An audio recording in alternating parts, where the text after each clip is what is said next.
what you have done to us as a district, it means a lot. We must make sure that we don't disappoint. Ngithembe uthisha omkhulu, umhloli omkhulu kanye ne-SGB to ensure ukuthi ipromise yethu is alive. Akuve bokubi ufika esikoleni kade sakhiwa njengoba kade esho uthisha omkhulu awusaboni nala kwakukhongwe khona sekumile utshani in between. But I know, I trust ithemba lethu. Ngibabonile besebenza, we are going to ensure that sizogcina sinje novalo labo lunginikeza that ethemba ukuthi kuzokwenzeka.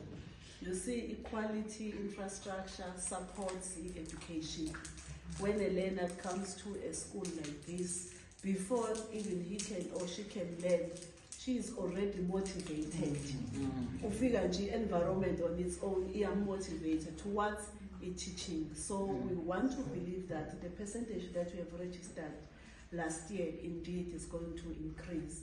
Bane challenge ngoba bathi ngithemba ngithi isikole esihle bathisha omkhulu ungagcini lapha. Ithi manje isikole esihle esiphasayo. Yes.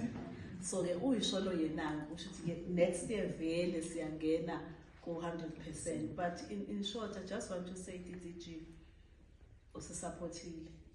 It means a lot to us as a district. Ngisacela umshayeli zange mawubuka lezi project bekusawuyena vele futhi eka chief director. Umsebenzi wakhe wonke azazowusila manje as uDDG. So sikufisela okuhle nanokuthi uNkulunkulu agcine uqhubeke ivision yakho ngeDepartment of Education siyayibona futhi sizoyisupporta.